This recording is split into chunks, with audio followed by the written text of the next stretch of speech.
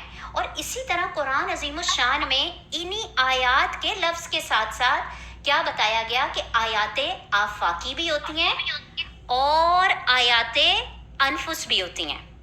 آیات آفاقی بھی ہوتی ہیں اور آیات انفس بھی ہوتی ہیں. یہ لفظ باقاعدہ قرآن عظیم الشان میں ان لفظوں کو کیا کیا گیا؟ استعمال کیا گیا. آپ سورہ زاریات کو دیکھ لیں، حامیم سجدہ میں دیکھ لیں، تو اللہ سبحانہ وتعالیٰ نے قرآن عظیم الشان ہی میں انہی سورہ کے اندر ان آیات کو بتا دیا کہ کچھ آیات جو ہوتی ہیں آفاقی ہوتی ہیں اور کچھ آیات انفس یعنی اپنے ہی اندر پائی جاتی ہیں. یہ بڑے موٹے موٹے نام لگ رہے ہیں کچھ بھی نہیں. آیات آفاقی کا مطلب ہے کہ جو میرے اور آپ کے سراؤنڈنگ میں اللہ کریم کی، اللہ سبحانہ وتعالیٰ کی نشانیاں کیا ہیں؟ بکھری ہوئی ہیں. جیسے چرند ہیں، پرند ہیں، زمین ہے، آسمان ہے، درخت ہیں، پہاڑ ہیں، پھل پھول، اور اسی طرح اور بہت ساری آیات. یہ ساری کی ساری آیات کون سی کہلائیں گی؟ آیات آفاقی. ٹھیک ہے. اور اسی طرح آیات انفس کا مطلب کیا ہے؟ کہ میری اور آپ کے وجود کے اندر، ہماری ذات کے اندر جو اللہ سبحانہ وتعالیٰ کی آیات ہیں، جو اللہ سبحانہ وتعالیٰ کی نشانیاں ہیں، یہ اس طرف اشارہ ہے. جیسے اللہ سبحانہ وتعالیٰ نے مجھے اور آپ کو دیکھنے کے لیے کیا دے دی ہیں؟ آنکھیں دے دی ہیں. سونگھنے کے لیے کیا دے دیا ہے؟ ناک دے دیا ہے. اس عاجزہ کو بات کرنے کے لیے زبان عطا فرما دی. اللہ سبحانہ وتعالیٰ قرآن عظیم الشان میں سورہ رحمان میں فرماتے ہیں کہ میری اور آپ کی تو کوئی اوقات ہی نہیں تھی، اللہ ہی وہ ذات ہے، علمہ البیان، کہ اسی نے مجھے اور آپ کو قوت گویائی عطا فرما دی. آج آپ کے پاس کان نہ ہوتے تو آج آپ اس کلاس سے، اس دورہ قرآن کی محفل سے، مجلس سے مستفید نہ ہو سکتے. تو یہ ساری کی ساری جو نشانیاں میرے اور آپ کی ذات کے اندر پائی جاتی ہیں، ان کو آیات انفس کے نام سے جانا جاتا ہے. اور اسی طرح ایک آیات کون سی ہیں جو میں اور آپ اللہ کریم کی آیات پڑھتے ہیں، جس میں اللہ سبحانہ وتعالیٰ کے علم اور حکمت کی کیا آ جاتی ہیں؟ نشانیاں آ جاتی ہیں. تو آیات آفاقی لے لیں، آیات انفس لے لیں، یا آیات قرآنی لے لیں، یہ ساری کی ساری نشانیاں کس کی ہیں؟ اللہ سبحانہ وتعالیٰ کی. رائٹ. اور ان نشانیوں کو دیکھ کے مجھے اور آپ کو کون یاد آنا چاہیے؟ بولیے. ان نشانیوں کو دیکھ کے کون یاد آتا ہے؟ اللہ سبحانہ وتعالیٰ کی ذات، اللہ رحمان، اللہ رحیم. ابھی کل ہی بتایا تھا کہ اللہ کریم نے کیا بتایا کہ میں، حدیث قدسی ہے، اللہ سبحانہ وتعالیٰ خود فرماتے ہیں کہ میں ایک کیا تھا؟ چھپا ہوا خزانہ تھا. میں نے چاہا کہ مجھے لوگ پہچانے، میں جانا جاؤں، تو میں نے انسان کو کیا کر دیا؟ پیدا کر دیا. تو جس مقصد کے لیے اللہ سبحانہ وتعالیٰ نے مجھے اور آپ کو پیدا کیا، اللہ سبحانہ وتعالیٰ کرے کہ اللہ کریم کی معرفت مجھے اور آپ کو مل جائے. اللہ ہمارے اگلوں کو، پچھلوں کو اپنی معرفت عطا فرما دے. اس معرفت کے نور سے اللہ سبحانہ وتعالیٰ ہمارے ظاہر اور باطن کو کیا کر دے؟ منور فرما دے. تو بات کس کی چل رہی تھی؟ آیات کی. اور اسی طرح قرآن میں کئی دفعہ ہم آیات کو کوٹ کرتے ہیں، یہ عاجزہ بھی کرتی ہے. ابھی آپ کے سامنے کلاس کے شروع میں سورہ انعام کی آیت کو کوٹ کیا گیا آپ لوگوں کے سامنے. تو ایک بات سمجھ لیجئے، کوشش کرنی ہے کہ آپ نے آیات کے لیے، قرآن کی آیات کے لیے ورسز کا لفظ استعمال نہیں کرنا. ٹھیک ہے. یہ قرآن کی ٹرم ہے، اللہ کی ٹرم ہے. تو انشاءاللہ تعالیٰ قرآن کی اصطلاح کو اسی اصطلاح میں مجھے اور آپ کو یوز کرنا ہے. لہٰذا ہم ہمیشہ جب بھی قرآن کی کسی بھی آیت کو کوٹ کریں گے تو ہم آیت کے لفظ کو استعمال کریں گے، نہ کہ میں اور آپ کہیں کہ ورس نمبر دس، چیپٹر نمبر دس. کلیئر ہے سب کے لیے؟ الحمدللہ. اب ایک بات اور سمجھ لیجئے کہ یہ جو آیات اللہ سبحانہ وتعالیٰ کے حکم سے میں اور آپ پڑھتے ہیں نا، تو ان کی جو بھی ترتیب ہے، جو بھی سلیکشن مطلب ہے، میں اور آپ دیکھتے ہیں، یہ سب کی سب توقیفی ہے. کیا ہے؟ توقیفی. بہت بڑا سا لفظ لگ رہا ہے کچھ بھی نہیں. ٹھیک. اس توقیفی کا مطلب کیا ہوتا ہے کہ یہ جو ساری کی ساری ترتیب میں آیتوں کو لایا گیا ہے نا، یہ اللہ کریم کے حکم سے حضرت جبرائیل علیہ السلام کو ہدایات دی گئیں کہ آقا کریم صلی اللہ علیہ وآلہ وسلم کو اس بات کو کیا کیا جائے؟ سمجھا دیا جائے. تو بات کیا سمجھ میں لگی؟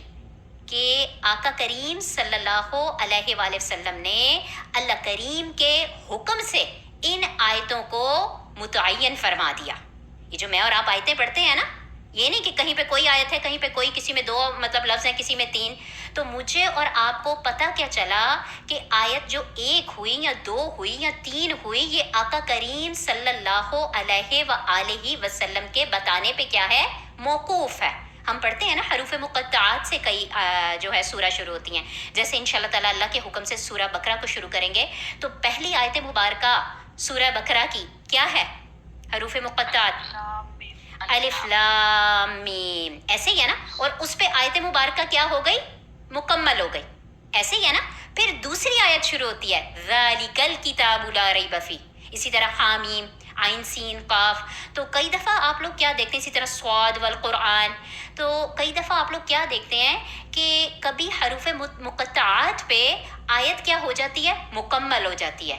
اور کبھی حروف مقطعات کے بعد بھی آگے کچھ الفاظ آتے ہیں، پھر آیت کیا ہو جاتی ہے؟ مکمل ہو جاتی ہے. ٹھیک ہے. تو کب آیت کو ایک ماننا ہے، کب دوسری آیت نے آنا ہے، کب تیسری آیت نے آنا ہے، یہ سب کچھ ہمارے سرکار آقا کریم صلی اللہ علیہ وآلہ وسلم نے اس کو اللہ کے حکم سے کیا کر دیا؟ ترتیب دے دیا. اور قرآن کی کم سے کم آیات پہ مبنی جو صورت ہے وہ کتنی آیات پہ ہے؟ 3 آیات پہ مبنی صورت. کبھی بھی میں اور آپ 3 سے کم آیات پہ کوئی صورت کو نہیں دیکھیں گے. کلیئر ہے بات؟ قل ہو اللہ کو دیکھیں، سورہ اخلاص، سورہ کوثر، رائٹ. تو اس سے کم کبھی بھی آپ قرآن کو، اس کی جو بھی صورت ہم اٹھا کے دیکھیں، اس سے زیادہ تو ہو جائیں گی آیات، لیکن اس سے کم میں اور آپ کبھی بھی نہیں دیکھیں گے. سورہ بقرہ کو دیکھ لیں، اس میں بھی آیتوں کی تعداد 200 کیا ہے؟ 65، رائٹ. اسی طرح چھوٹی سے چھوٹی صورت بھی آپ کے سامنے رکھی اور بڑی سے بڑی صورت بھی آپ لوگوں کے سامنے رکھ دی. تو یہ سب انسان نے خود سے نہیں کیا، صحابہ کرام نے خود سے نہیں کیا، بلکہ یہ سب کا سب، یہ ساری کی ساری جو ترتیب ہے وہ توقیفی ہے. توقیفی سے مراد کیا ہے؟ کہ یہ سب کا سب ہمارے سرکار آقا کریم صلی اللہ علیہ وسلم نے اللہ کریم کے کیا کیا؟ حکم سے کیا. اللہ اکبر. کہ میں اور آپ کس قدر خوش قسمت لوگ بیٹھے ہوئے ہیں کہ یہاں پہ شروع سے لے کے آخر تک جو بھی قرآن اللہ سبحانہ وتعالیٰ نے میری اور آپ کی زندگی میں کھول دیا یا ہاتھوں میں تھما دیا، وہ سارے کا سارا جوں کا توں کہاں سے آیا ہے؟ اللہ کریم کی طرف سے، اللہ سبحانہ وتعالیٰ کی طرف سے، وہ مالک کائنات کی طرف سے، وہ مدبر کی طرف سے، وہ خالق کی طرف سے، وہ منم کی طرف سے. تو اللہ اس کلام کی قدر کرنے کی توفیق عطا فرما دے. تو اللہ کریم نے جیسے ہمارے سرکار آقا کریم صلی اللہ علیہ وسلم کو بتایا، پھر وہ قرآن کیا ہو گیا؟ آیتوں کے ساتھ وجود میں آ گیا. اور بتایا جاتا ہے کہ قرآن عظیم الشان کی ٹوٹل آیات کی تعداد 6666 یعنی 6666 ہے. ٹھیک ہے. قرآن کی ٹوٹل آیات کی تعداد 6666 ہے. کچھ کے نزدیک 6236 بھی آتی ہے. اس میں اختلافات پائے جاتے ہیں کیسے وہ 6236 بنتی ہے اور کیسے 6666 بنتی ہے. اس کی لمبی چوڑی ڈیٹیل آتی ہے. چونکہ یہ دورہ قرآن کی کلاس ہے، جب باقاعدہ آپ لوگ اپنے جو آتے ہیں ڈے ٹو ڈے مطلب کلاسز آپ لوگ میرے ساتھ لیتے ہیں، اس میں انشاءاللہ تعالیٰ اس کی بحث کو کھولوں گی. تو بات یہاں پہ کس کی چل رہی تھی؟ آیات کی چل رہی تھی. آیات کے بارے میں کہا کہ یہی حروف جو ہیں مل کے کلمات بنتے ہیں، اور یہی کلمات جب ملتے ہیں تو اس سے مل کے ایک آیت وجود میں آتی ہے. اب میں اور آپ دیکھیں، جیسے ایک ہی آیت مبارکہ کو دیں اور ہم سب کو مطلب وہ آتی ہے سورہ والعصر. بچپن ہی سے اسلامک سٹڈیز میں ہم اس صورت مبارکہ کو پڑھتے ہوئے آئے اور ہم سب اس سے فیملیئر ہیں، اپنی نمازوں میں بھی اس کا اہتمام کرتے ہیں. اب میں اور آپ دیکھیں والعصر پہ پہلی آیت کیا ہو گئی؟ مکمل ہو گئی. لیکن دیکھا جائے تو بات ابھی مکمل نہیں ہوئی. اللہ کریم نے قسم کھا لی، لیکن آگے بات ابھی کیا ہے؟ مکمل نہیں. تو بعض اوقات قرآن کے الفاظ مطلب کیا ہے؟ جمع ہو جاتے ہیں، پھر ایک آیت، 2 آیت، 3 آیت اور 4 آیت مل کے ایک جملے کو کیا کر دیتے ہیں؟ مکمل کر دیتے ہیں. جیسے اس بات کو یوں سمجھیں، آیت الکرسی. آیت الکرسی بھی قرآن عظیم الشان کی سب سے کیا ہے؟ عظیم آیت ہے، بڑی آیت نہیں ہے. بڑی آیت جو ہے وہ سورہ بقرہ کی آیت دین ہے. ٹھیک ہے، انشاءاللہ تعالیٰ ہم اس پہ بھی جائیں گے. لیکن قرآن عظیم کی سب سے عظیم آیت جو ہے وہ آیت الکرسی ہے. دیکھا جائے کہ وہ پوری کی پوری آیت الکرسی ایک آیت پہ مشتمل ہے. بتائیے ایسا ہے کہ نہیں؟ پوری کی پوری ایک آیت پہ مشتمل ہے کہ نہیں؟ الحمدللہ. تو آیت ایک ہے، لیکن اگر میں اور آپ جو عربی کو جاننے والے ہیں، اگر میں اور آپ اس کو دیکھیں تو اس میں 10 جملوں کو شامل کیا گیا ہے. اس میں کتنے جملے آتے ہیں؟ 10 جملوں کو شامل کیا گیا ہے. تو 10 جملوں کو ملا کے ایک آیت الکرسی جو ہے، جس کو آیت الکرسی کے نام سے جانا جاتا ہے، وہ آیت کیا آ جاتی ہے؟ وجود میں آ جاتی ہے. تو امید کرتی ہوں کہ یہاں تک آیت کے بارے میں آپ لوگوں نے اس کے معنی کے ساتھ، اس کی ہلکی سی ڈیٹیل کے ساتھ آپ لوگوں نے سمجھ لیا ہوگا. بتانا یہی مقصود ہے کہ یہ ساری کی ساری جو ترتیب ہے وہ کس کی طرف سے آئی ہے؟ اللہ رب العزت کی طرف سے آئی ہے، اللہ کریم کی طرف سے آئی ہے. اب انشاءاللہ تعالیٰ اس کی اگلی بحث کی طرف چلتے ہیں. اب انہی آیات کو جب جوڑا جاتا ہے، 1 آیت، 2 آیت، 3 آیت، 25 آیت، 26 آیت، 15 آیت، رائٹ، 20 آیت، 265 آیت، تو ان سے مل کے ایک صورت وجود میں آتی ہے. ایک صورت وجود میں آتی ہے. جیسے انشاءاللہ تعالیٰ اللہ کے حکم سے کل ہم سورہ فاتحہ کو شروع کریں گے، رائٹ، انشاءاللہ تعالیٰ. اسی طرح سورہ بقرہ کو کریں گے، اسی طرح سورہ آل عمران. تو یہ ساری کی ساری کیا ہیں؟ صورتیں ہیں. ٹھیک ہے. تو اس کے بارے میں کیا آپ کو بتا رہی ہوں کہ جب یہی آیتوں کو ہم جمع کرتے ہیں تو اس سے آگے کیا بنتی ہیں؟ صورتیں وجود میں آتی ہیں. اور صورت کا لفظ اگر میں اور آپ دیکھیں نا تو اس کو سین، واو اور را سے ڈرائیو کیا گیا ہے. سین، واو اور را سے اس کو ڈرائیو کیا گیا ہے، یعنی سور سے اس لفظ کو لیا گیا ہے. اور سورۃ الحدید میں اس کا استعمال ہوا فصیل کے معنی میں. فصیل کس کو کہتے ہیں؟ دیوار کو کہتے ہیں. اس بات کو یوں سمجھیں کہ پرانے زمانے میں ریاستیں نہیں ہوا کرتی تھیں. ٹھیک ہے، یہ جو ریاست کا نظام ہے وہ نہیں ہوا کرتا تھا، اور ہر شہر کے باہر اس کے گردا گرد ایک فصیل، ایک دیوار، ایک احاطہ، ایک باؤنڈری مطلب جو تھی وہ بنا لی جاتی تھی. ٹھیک ہے. پھر وہاں پہ کئی دفعہ گارڈ بھی بٹھا دیے جاتے تھے. تو یہ فصیل جو تھی وہ کیا کرتی تھی؟ شہر کی حفاظت کا کام کرتی تھی. ٹھیک ہے. اور اس میں ایک شہر کا دوسرے شہر کے درمیان کیا پیدا کر دیتی تھی؟ فاصلہ پیدا کر دیتی تھی. تو کیا سمجھ آ رہی ہے بات کہ ایک سورہ دوسری سورہ کے درمیان ایک کیا ہے؟ باؤنڈری ہے. ایک سورت دوسری سورت سے کیا ہے؟ کیا کر رہی ہے؟ اس کو علیحدہ کر رہی ہے. ٹھیک ہے، کلیئر ہے بات؟ اب ایک صورت ہے مکمل ہوئی تو دوسری صورت، تو آپ کو پتہ ہے ایک صورت علیحدہ ہے اور دوسری صورت کیا ہے؟ علیحدہ. تو اس سور کے لفظ نے فصیل کا کام دیا، فصیل کے معنوں میں اس کو لیا گیا. اور پھر آخر میں کیا کر دیا؟ اسی سور کے آخر میں گول تا یعنی تائے مربوطہ کو لگا دیا گیا. تو سور سے یہ کیا بن گئی؟ صورت. ٹھیک ہے. اور اسی سے مطلب پھر کیا بن جاتی ہیں؟ صورتیں بن جاتی ہیں. ٹھیک. تو پھر آپ لوگوں سے ریکویسٹ یہی کروں گی کہ جس طرح آیت کے بارے میں بتایا کہ عربی میں آیت کو آیت ہی کوٹ کر کے بتایا کریں، اسی لفظ کو استعمال کیا کریں. اسی طرح سورت کے لیے، سورہ کے لیے چیپٹرز کے لفظ کو استعمال نہ کیا کریں. ٹھیک ہے. آپ لوگوں سے ریکویسٹ کر رہی ہوں. اصل میں ہوتا کیا ہے کہ انگلش کے جو چیپٹر ہوتے ہیں نا اس میں ایک بات ختم ہو جاتی ہے اور پھر آگے سے کیا ہوتا ہے؟ نیا چیپٹر شروع ہوتا ہے. لیکن قرآن عظیم الشان کا تو یہ اسلوب ہی نہیں ہے نا. قرآن میں اگر میں اور آپ دیکھیں کہ سورہ بقرہ کی جو ڈیٹیل ہے وہ وہیں پہ تھوڑی ختم ہو جاتی ہے. پورے کے پورے آگے جتنے بھی پارے آ رہے ہیں اس میں ہر جگہ پہ اس سورہ بقرہ کی بات کو کیا کیا گیا ہے؟ آگے سے آگے کنٹینیو کیا گیا ہے. ٹھیک ہے. تو جو قرآن کی اصطلاح میں اس کو سورت کہنا چاہیے وہ سورت ہی کہنا چاہیے. سورتیں چھوٹی بھی ہوتی ہیں، سورتیں بڑی بھی ہوتی ہیں. جیسے کہ ہم سب کو پتہ ہے کہ سب سے چھوٹی سورت قرآن کی کیا ہے؟ سورہ کوثر. اور اسی طرح سب سے بڑی سورہ کون سی ہے؟ سورہ بقرہ، رائٹ، بقرہ. اور ٹوٹل سورت کی تعداد قرآن عظیم الشان میں کتنی ہے؟ 114. کلیئر بات یہاں تک سب کے لیے؟ آپ لوگوں کو آیات کی بات سمجھ میں آ گئی؟ آپ لوگوں کو سورت کی بات سمجھ میں آ گئی؟ آگے چلوں؟